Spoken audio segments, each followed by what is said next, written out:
Hello, everybody, and welcome to the Behavior Analyst Leadership Council webinar that has to do with teaching mask wearing protocol to kids.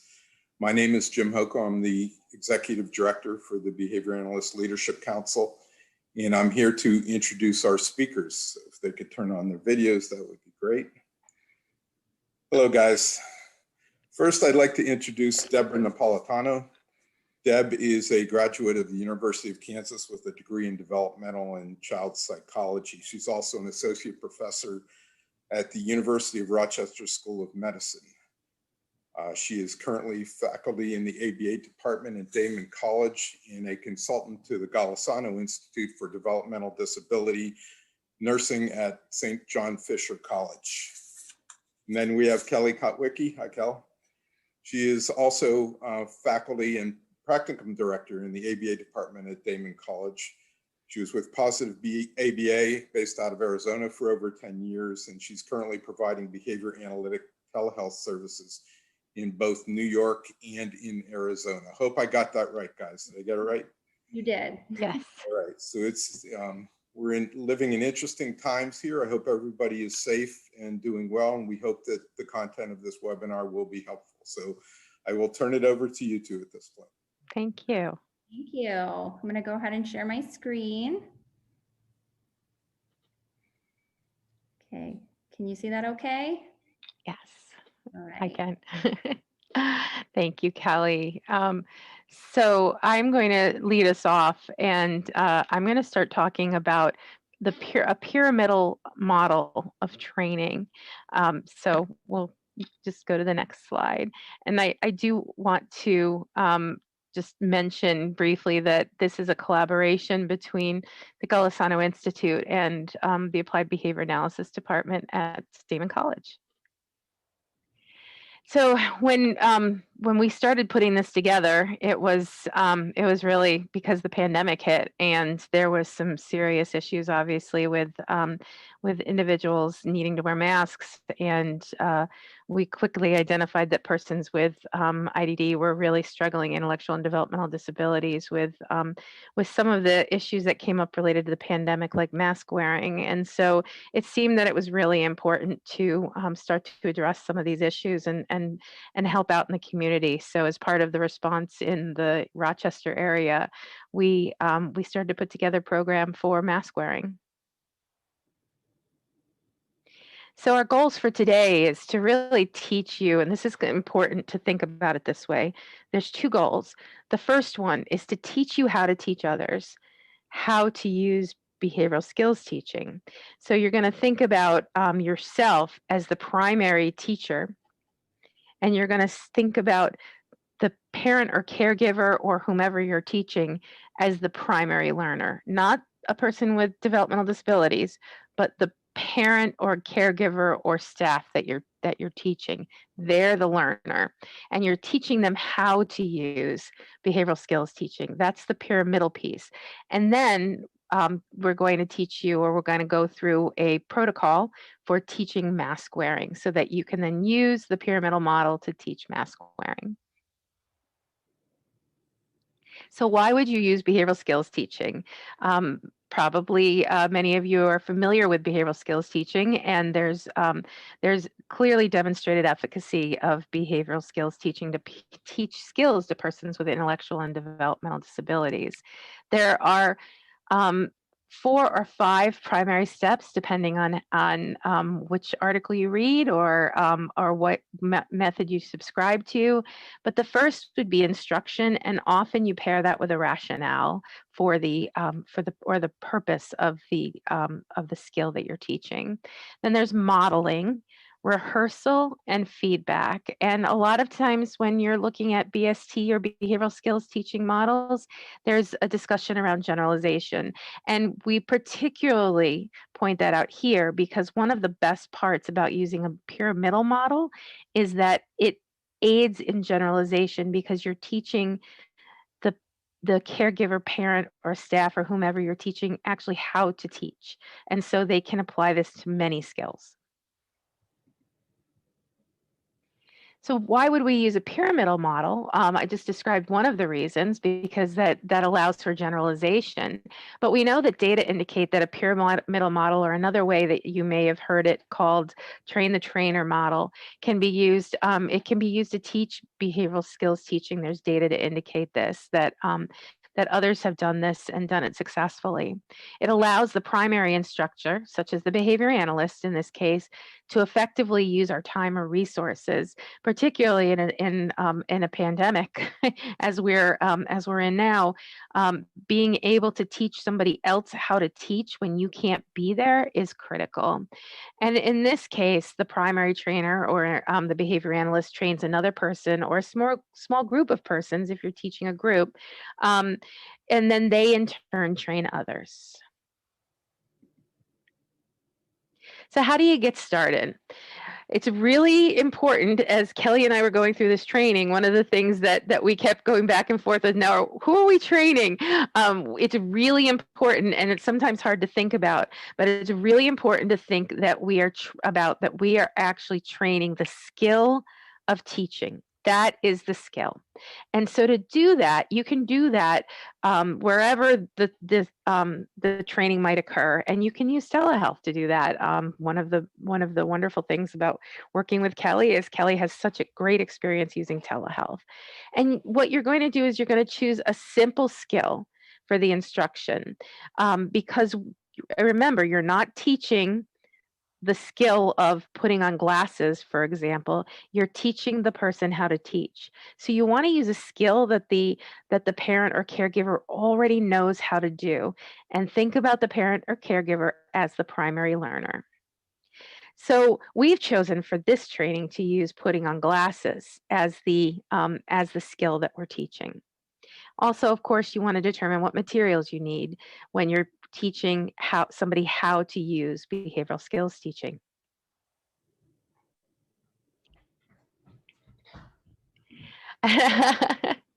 So Kelly just went to get her glasses. This visual, I hope, helps in thinking about the pyramidal model. What we're doing here is that we have the primary instructor at tier 1. The primary instructor is you, or the behavior analyst, whoever is doing the training. And then the primary learner is also the secondary instructor, because they're the person you're teaching. But then they become the instructor to the secondary learner, the person with intellectual and developmental disabilities. So first level, primary instructor, that's you. Second level, primary learner, secondary instructor, that's the person you're teaching. Secondary learner is the person with intellectual and developmental disabilities.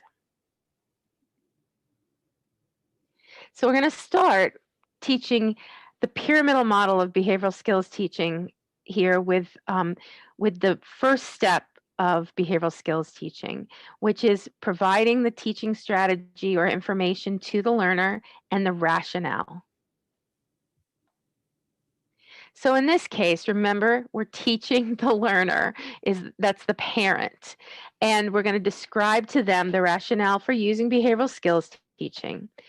And what you would say is, using behavioral skills teaching, something similar to this, it's effective. There are data to indicate that it is an effective strategy to use to teach individuals with intellectual and developmental disabilities. And the steps are fairly easy to follow. So that's why we're teaching you how to use behavioral skills teaching. Then you want to provide a written list of the steps of behavioral skills teaching so that the learner can see what it is you're describing to them. You're going to review the steps of behavioral skills teaching with the primary learner. You're going to review the steps for the demonstration skill. So that would be putting on the glasses. So you're reviewing two things: the steps of behavioral skills teaching, and because you're using glasses as an example, the steps of putting on the glasses. And you're going to provide a written description of the practice skill. So here are the steps from Parsons et al. 2013. Provide a rationale for the target skill being trained. So Like I just described to you, the rationale for behavioral skills teaching is because it is effective and there's clear evidence that it works, and that behavioral skills teaching or training is something that can be easily taught. Vocally describe this, vocally describe the steps of the target skill, which is what I'm doing. Provide the trainer with a written summary of target skill steps. You're going to provide the trainer with a written summary, just like this one. Demonstrate the target skill. Have the trainee practice performing the target skill.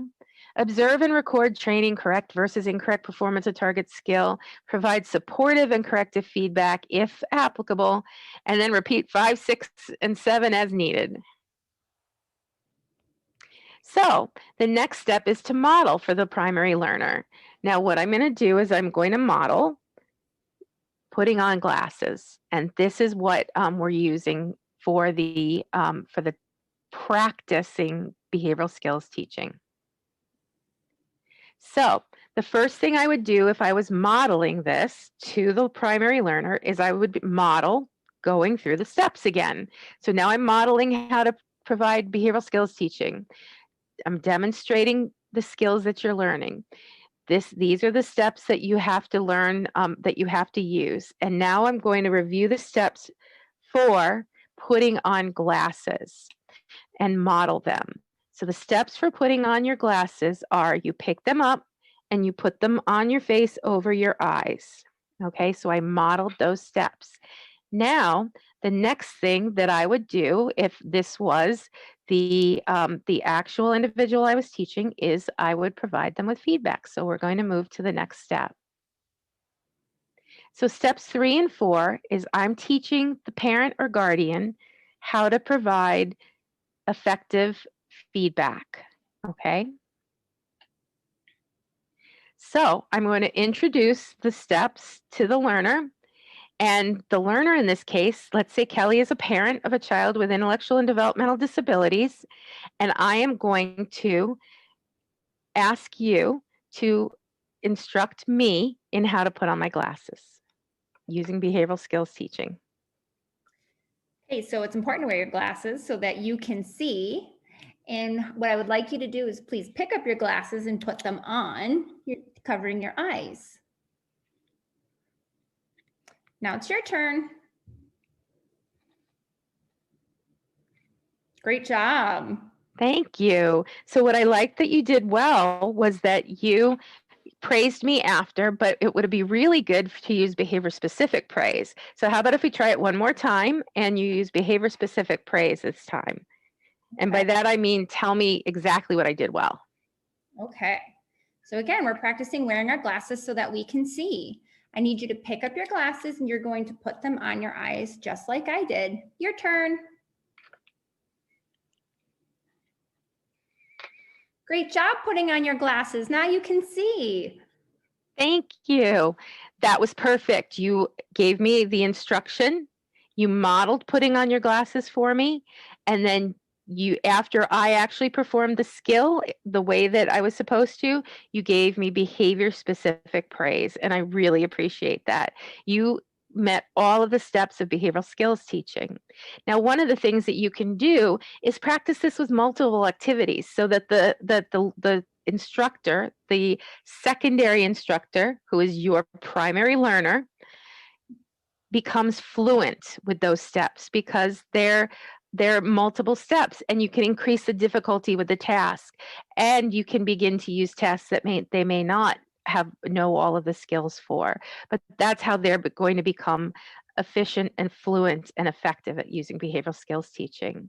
So now we're going to move into actually teaching the specifics of mask wearing and providing you with some resources for that, now that you know how to use behavioral skills teaching. Yes. So this is a really exciting protocol that was originally developed by Dr. Debbie Napolitano, and she was so wonderful to share it with me. And I've been able to do some training on this protocol with success with different individuals. So I'm excited to share this with you today. My objective of today is to hopefully help you to learn how to introduce and provide the rationale for wearing a mask. Also, how to establish a baseline before intervention, and to determine if the skill is a skill deficit or if it's an aversion. I also hope that you learn to utilize the intervention procedures and how to troubleshoot when and where necessary.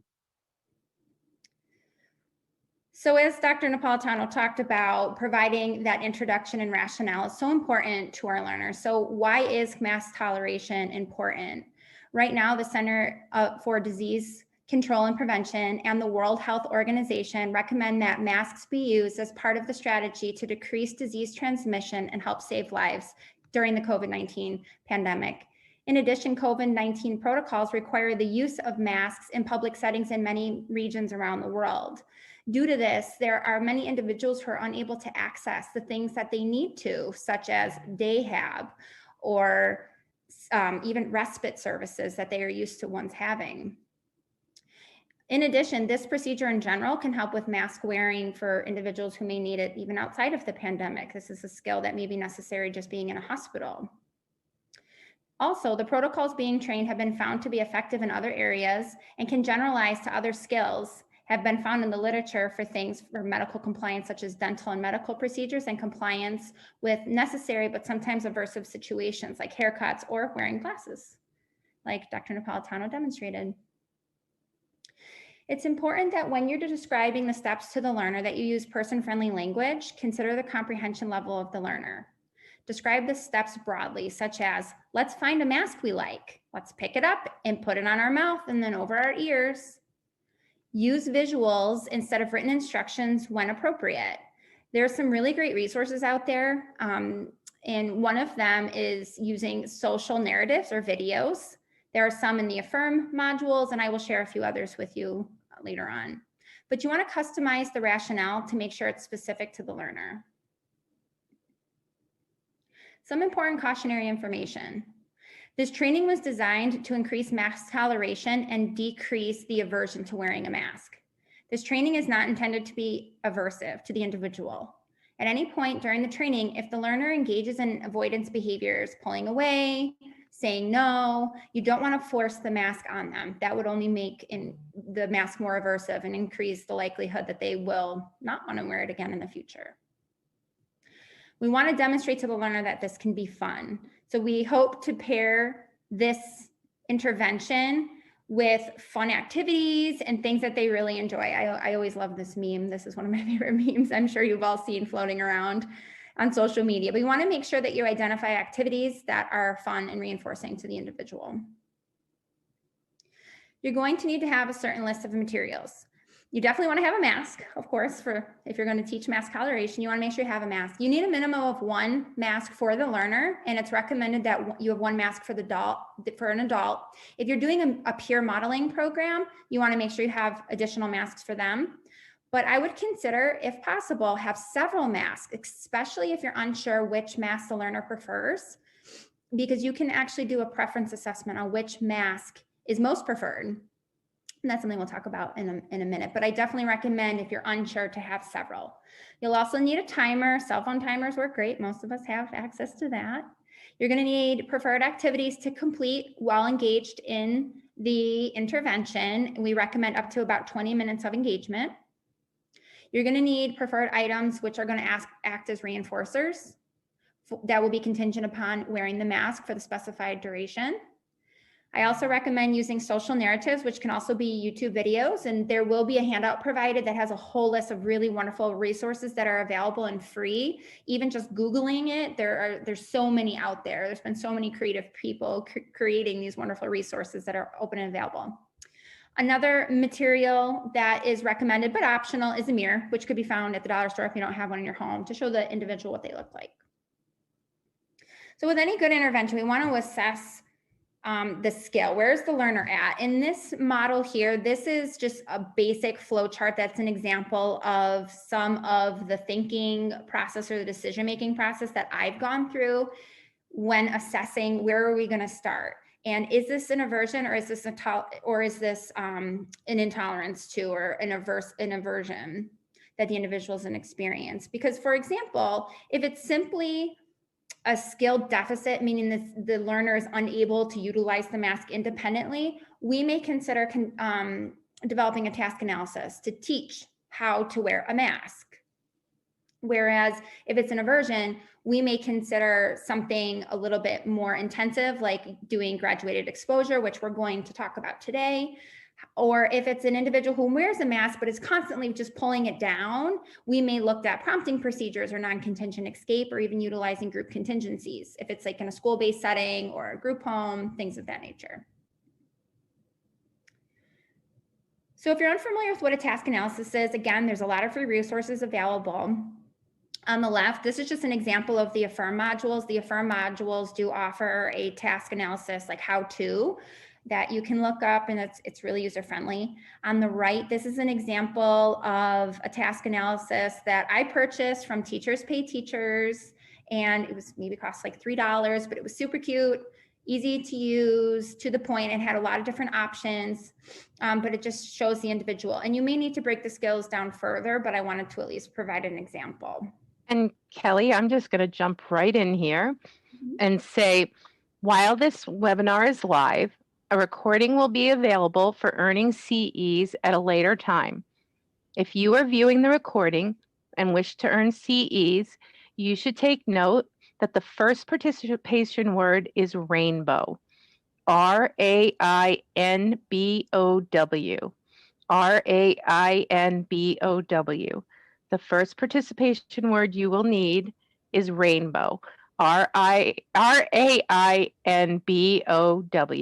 Participation words are only needed if you're viewing the recording of this webinar. Thank you.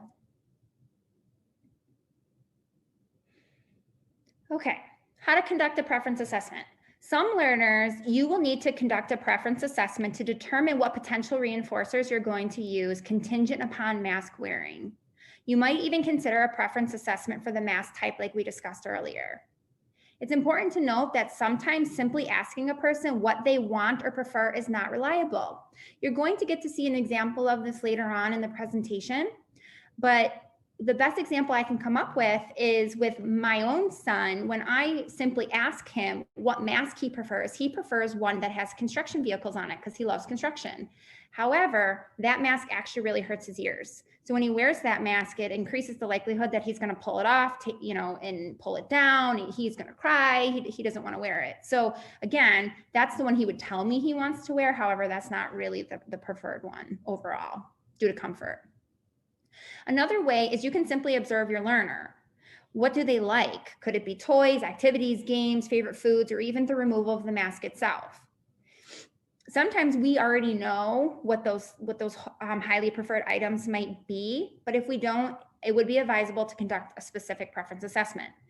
If you don't know how to do that and you need some instructions on how to provide a specific preference assessment, the Vanderbilt Kennedy Center has a lot of really great resources available to you, including a flow chart. They even have how-to videos, so I highly recommend checking this out. Okay, earlier I mentioned social narratives or using YouTube videos. Utilizing pre-teaching or providing instructions is helpful when describing the behavior that we want to see. This sets up the expectation for the individual. Neither pre-teaching or instructions alone is typically enough.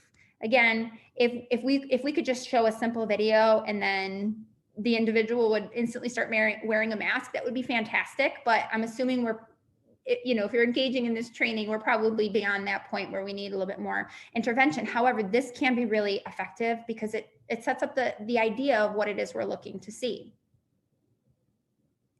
You can utilize social narratives in the forms of stories. I've seen people write stories and write the individual's name, use their own photos right into the story. You can use images, or you can even use YouTube videos. This is actually a screenshot of one of the YouTube videos that I really like for little ones. But there's a plethora of them out there for all different age ranges and abilities. You can choose which you think might be best for the individual that you're working with.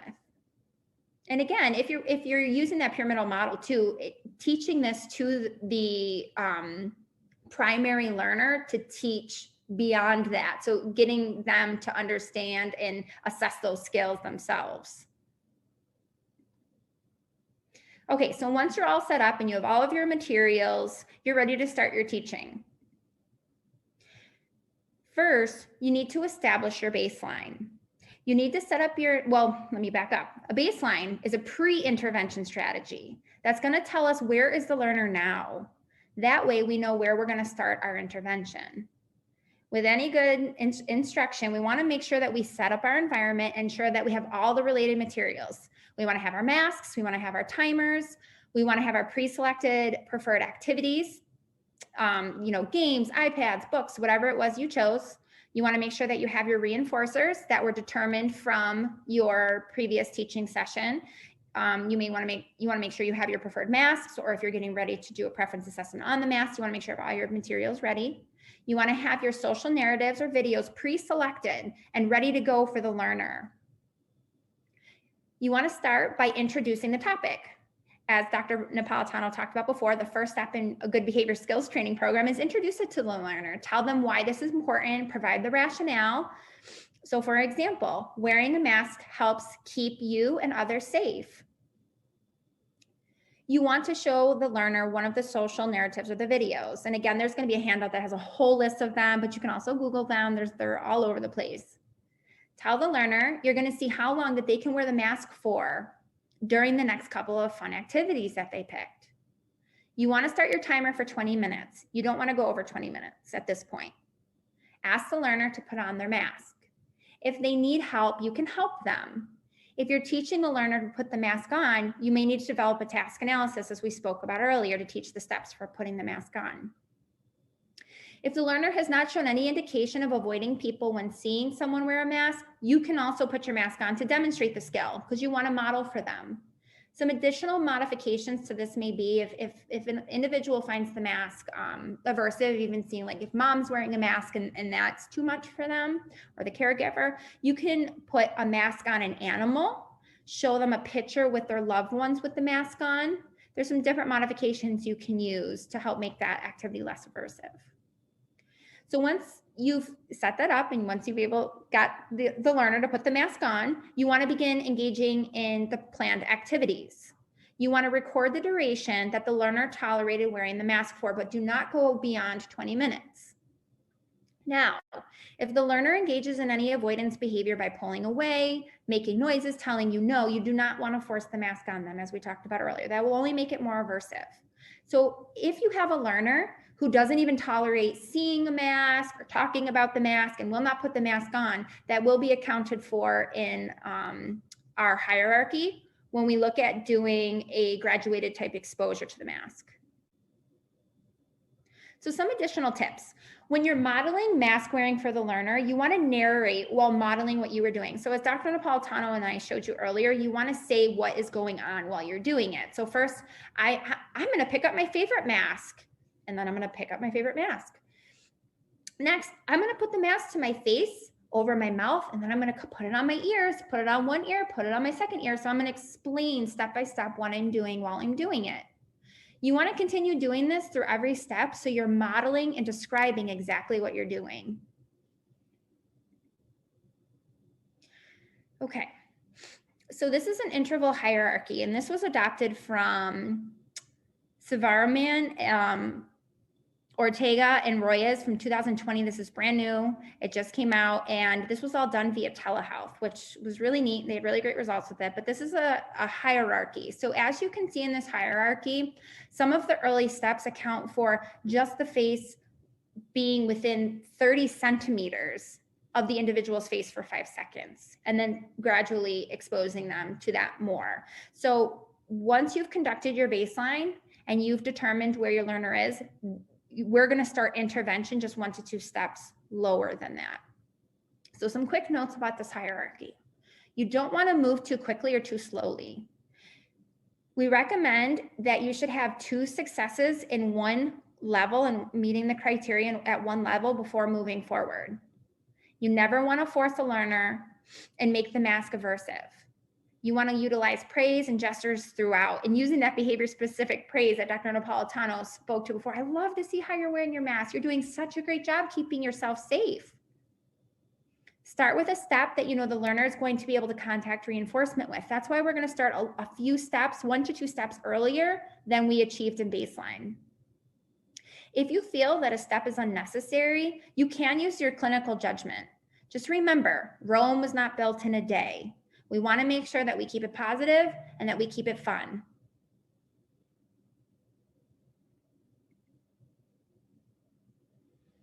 Okay, now it's time to start your teaching session. So you want to make sure that you start by setting up your environment. Again, you want to set your environment up with steps 1 through 3 from the baseline teaching session. You want to set up your environment to make sure that you have your masks, that you have your preferred activities, that you have your reinforcers, and that you have your predetermined social narratives that work best for the learner. You want to set your goal 1 to 2 intervals shy of the baseline criteria achieved to ensure the success to contact that reinforcement. Again, for the learners who don't tolerate putting the mask on, you want to start at interval 1. So to go back quickly, interval 1 is basic, where you're not even having the learner put the mask on. You're just holding the mask in front of the learner's face for only 5 seconds.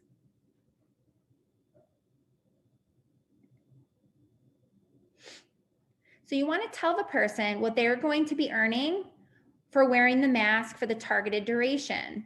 In this step, you can utilize the pre-mask principle, first, then. So remember, the reinforcement should have been determined from the preference assessment or the previous observation. So an example might be, first, we're going to wear our mask for 3 minutes, then we get to watch the iPad. And in the meantime, we get to read some books. Allow the person to choose the mask and the activities to engage in while wearing the mask. And then now we're going to ask the person to put the mask on if we're at that step. If not, we're just going to move forward with the graduated exposure. At this point, you can put your mask on too. Okay, now into teaching session 2. It's all still part of the same teaching session, but now your learner has the mask on. You want to start the timer for the amount of time to begin engaging in the activity. Now, this is for the learners who will put the mask on. If you have a learner who is putting the mask on is aversive, you want to back up those steps, and you may do something like a visual with your fingers. You might want to hold the mask in front of the learner's face and say, I'm just going to hold this here for a minute. We're going to go 1, 2, 3. Great job. And they would access reinforcement. But if you have a learner who has the mask on, you're going to start your timer for the predetermined interval. Once the interval has expired and has been met, you can allow the person to access their reinforcer and take their mask off. And I skipped step 2 here, but while they're wearing their mask or they're engaged, while they're wearing the mask, you can allow them to engage in the preferred activities, so that whatever's pre-selected, you may be playing with Play-Doh or watching a show or making popcorn, whatever it may be. And again, I would recommend that this be conducted in a person's home or their primary environment before it's generalized into other settings. So I wouldn't make the day that you need to wear a mask and get out of the house the day that you're going to start this activity or this intervention. I would make sure that it's done with ample time to make sure that you can successfully work through several of the intervals to get to the desired point that you need to be. So once the person has the mask on, if you're engaged in the preferred activities, if they start to touch their mask during the intervention phase, or they try to take the mask off, it's okay to use verbal prompting to remind them to keep his or her hands away from their face. So for an example, you may say something like, try to keep the mask on for a little bit longer, please. Remember, first we're going to wear a mask, and then we can watch a show or whatever it may be. Okay, so now we're going to move into the final steps. If the person does not make it to the targeted time, you're going to tell them that that's okay. We can try again later. Again, we do not want to force the mask on them. We do not want to make this aversive. And I know I've said that a lot of times, but it is really important, because if we do that, we're going to make it 10 times harder on ourselves in the long run. However, if the person does not keep their mask on for the targeted time, we don't want them to access the targeted reinforcement. Instead, we may say something like, I love how you kept your mask on, but we need to go a little bit longer next time to earn X, Y, or Z, whatever the determined reinforcer was. If the person does not make it to the targeted time 2 times in a row, we need to reduce the expected time. Success in contacting reinforcement is extremely important. If the person does make it to the targeted time, praise them for keeping themselves safe and provide them with the chosen reinforcer. This may include a safe and brief mask break before moving on to the next trial. Then you're going to introduce the next trial at the same duration. Because remember, we want to run the trials at least twice. Some of the questions I get when I do this training is, how many trials should we run in a day? Or should I do this once a day? It really is going to be dependent on the learner. If you can get multiple trials in a day, then I would do multiple trials in the day. But again, you want to move at the pace that the learner is able to do and be successful with without this becoming aversive. Okay. Now, once you've been successful and you have a learner who has successfully worn the mask for the targeted duration, after 2 trials of meeting that criteria without engaging in any avoidance type behaviors, you want to slowly increase that duration. Likewise, you want to move back 2 trials if you're not meeting the criteria. And in the handout, you can see the guidance for the phases. Clinicians can use clinical judgment about moving a person up or down in the phases. For example, if a person appears to be doing really well at about 10 minutes, so they've got the mask on, they're doing really well for 10 minutes, they're really into what they're doing, they're not showing signs that this is being aversive, and you think at the next trial you can make it to 15, you can do that. That's okay. You can use that judgment, but be careful not to push the person too fast. Pushing the person too fast, again, will decrease their success and likelihood that they're going to want to continue in the future.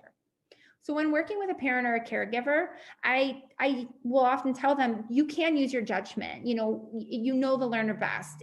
Look for those signs of discomfort, or when a learner starts to get agitated, look for those precursor behaviors. And if you're starting to see those, you don't want to keep pushing them too far. We want them to experience success. Okay, so here's some common troubleshooting problems that might come up and some other considerations. You may consider utilizing peer modeling. So if you know somebody that has high social status to the learner, or somebody that the learner really loves, maybe it's a grandparent or an aunt or a specific staff member, you may want to utilize that person to engage in the peer modeling where they wear the mask and utilize that person as an instructor even. You may consider practicing in a group with other learners who have similar duration goals. Particularly when you're using games for engagement, you may use something like the good behavior game. If you have a learner who might wear the mask but doesn't like to wear it for longer durations, you might consider a non-contingent escape, which is a time-based mask break.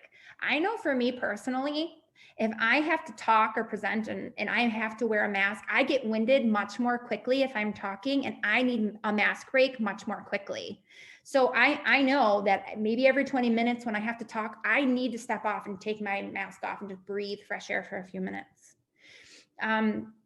And in some other areas, I know in some schools, they have mask breaks built into the day. So every 30 minutes, kids get to socially distance, or maybe 2 kids get to go outside and socially distance and take their mask down. So you might consider looking at a non-contingent escape schedule to allow time-based mask breaks. You also want to make sure that the mask type has been evaluated for comfort or sensory concerns. Is there an aversion to the fabric? Is it too tight on their ears? I've seen some kiddos who just don't do well with the elastics, so they are better off with a face shield. So if a face shield is something that is allowed, those are all things to consider and keep in mind. You need to meet the learner where they're at, and if needed, try another way. Another suggestion is to try group-based contingencies. So this would work again for individuals who may be in a classroom setting, or even if you have more than one child at home or in a group home setting. So there's 3 different types of group contingencies, and I'll give you some examples of how this might work. In a dependent group contingency, one wins it for all. So for example, if you're going to the grocery store with all of your children, so for example, I have 4 kids, so this works for me in my home because I have 4 and they like to compete against each other. But before you get there, you can pick out one child, it could be at random, and say if that individual wears his or her mask the whole time, then everybody gets a reinforcer. So if so-and-so can wear their mask the whole time we're at the grocery store, then at the end, we each get to pick out a piece of candy at the cash out line, if we know that that's something that's highly valuable to the individuals. An interdependent contingency is all need to obtain it. So you would tell the learners, if everybody keeps their masks on while we're at the store, then everybody's going to get a reinforcer when we get to the car. So the difference here is in the dependent, one person the reward was dependent on one person being successful. In this one, each person is dependent on their own success. And the third one, anybody in the group who gets it obtains it. So, you know, if 2 of my kids wear their masks the whole time in the store, those are the 2 who get to pick the prize or at the end or whatever. Another way that I've seen this one done is when I did some consulting in a group home, they loved and looked forward to their Wii time. They got to play the Wii. And if the Wii was like maybe 20 minutes, if they got to keep it, whoever kept their mask on for the full 20 minutes of Wii time got to earn an additional 10 minutes. And then the rest of the kids had to go on to the other activity. So just some different ways that you can utilize this to encourage mask wearing and to increase those durations. So as Dr. Napolitano did earlier, she provided a model, and I think it's really important that we model this skill for the learner. Now, I would love to model this skill for you and then have you rehearse it all back to me, but we, you know, during this format, it's not so easy to do. So I've prepared a video model for you. It's 3 minutes, almost 3.5 minutes. Now, before I share this video with you, I just want to share a few things that you're not going to see in the video. So prior to the video being recorded, the reinforcement had already been determined based on the child's motivation. So in full disclosure, this is me and my son. And prior to this video being recorded, I knew that he was highly motivated for chocolate chip cookies because we don't typically have chocolate chip cookies in our house, but I had happened to buy Chips Ahoy cookies and he'd been asking me for them all day long. So when I decided to make this video, I thought, aha, I know exactly what's going to work. Now, my son, when this was recorded, was having a hard time wearing a mask. This was early on in the pandemic, and not everybody was wearing masks yet. This is actually when it was almost hard to find masks. So we hadn't had a lot of opportunity to evaluate that in practice. So this worked out really well, and this was a pretty natural experience. So I hope you enjoy seeing the steps. Now, before I play the video, I want to remind you that this webinar is being recorded live. However, a recording will be available for earning CEUs at a later time. If you are viewing this recording and wish to earn CEUs, take note that there is a second participation word and it is needed only if you are watching this as a recording. The second participation word is sunlight. SUNLIGHT, sunlight. Again, SUNLIGHT. Please take note of that if you are watching this as a recording. Okay, I'm going to go ahead and play this for you all. All right, buddy. Today we're going to talk about wearing a mask. Okay. Look at all these cool masks I brought. Which one do you think? So you will see here, I'm actually conducting like a free operant preference assessment. I have multiple masks and I want to pick which one he will, or which one he gravitates towards. Oops, I'm so sorry about that. All right, buddy. Today we're going to talk about wearing a mask. Okay. Look at all these cool masks I brought. Which one do you think is your favorite? Why is that one your favorite? Because it's construction. What's on there? What are these? What's this one? It's a tractor. This is looking at the front loader, and this is a forklift, I guess. Cool. And I guess this is a crane, and I know this is an excavator. That's right. Do you know why we have to wear a mask? For the pandemic. Because of the coronavirus. That's right. And if we wear a mask, what does that do? And it makes you not get germs everywhere. It helps you not get germs everywhere. Very good. That was great. You know a lot of stuff. Okay, let's watch this really cool video. Okay. So this is utilizing a social narrative to introduce the skill.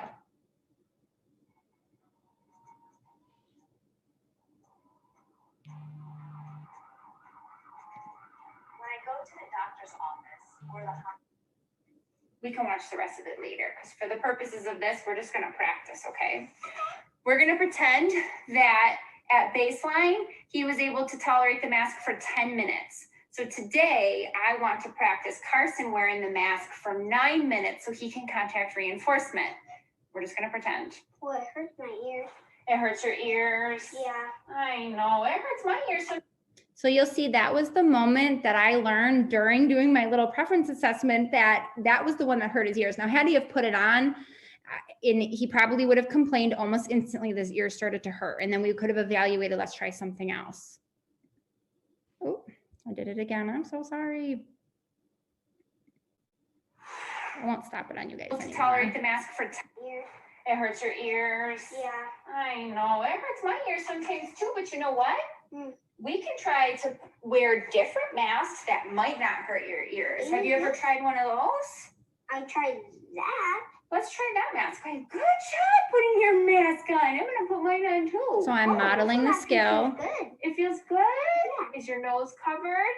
And is your mouth covered? And do your ears hurt? Great job. High five. This one feels good. So all right, we're gonna practice you keeping your mask on for 9 minutes. And I'm gonna set a timer for 9 minutes, okay? Should I count mine? You don't have to count because I'm gonna have a timer. And then while we're waiting and you're practicing keeping your mask on, we could read some of your favorite books. How does that sound?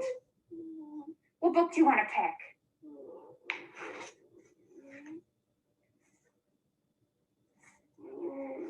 I'm going to pick this one. All right. I love how you're keeping your mask on. I'm so proud of you. Okay, we're going to read this book. Okay, so fast forward, we're going to pretend I read this book to Carson, and we're going to pretend 9 minutes has elapsed. Carson, you did it. You made it 9 minutes wearing your mask. Guess what that means? You get a cookie because you wore your mask. And guess what else? You can safely take your mask down for a few minutes and have your cookie. Good job wearing a mask, buddy. Okay, so we had great success with this. This worked really, really well for us. And this was so perfect because this was right before he went to kindergarten. And as a mama, sending my baby to kindergarten, I was so nervous about what that was going to look like for him, having to have that expectation of wearing a mask all day. Okay. Now, if you're doing this with a learner, and I don't have the fortunate opportunity of being able to do this with you all, but you want to make sure that you provide ample opportunity for the learner to practice the steps. You want to provide feedback, and you want to try again. Try as many times as you need to keep going until you obtain that desired interval.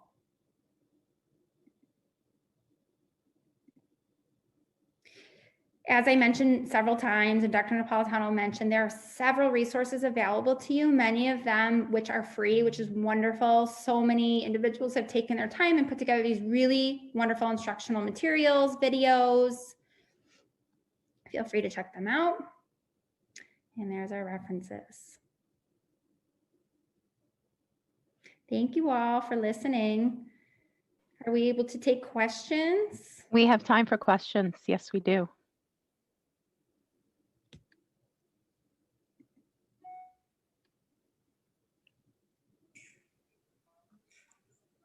I don't think we have any questions. People probably had a hard working day all day today. And, we appreciate everybody's attendance at this webinar, and I want to thank Kelly and Deb for doing it. I know it's been tough out there, so it's very appreciated. Any last? Oh, no questions in particular. Will we receive a PDF of the slides? Oh, yeah. I'd be happy to share. How about you, Kelly? Are you okay sharing? Sharing, I'll probably sanitize the video. Yes, yes. Okay, everybody be well, stay safe out there. We hope you enjoyed the webinar, and we will be making it available if anybody else would like to earn CEUs or even just view it. I will let you know how we're going to do that in a bit. Hold on, we have thank you for the presentation. They were very content rich. Thank you again, Nice presentation. Oh, So thank you for the good job, feedback. guys. And I sent you to an email, so if you could take a look at that. And I am going to share the screen to put up directions once more for how to get CEUs if you're watching a recorded version of this. I will leave this up for about 30 seconds. Those of you on live, you are okay to log off now, and I'll be emailing certificates to you soon. Thank you. Thank you, everyone.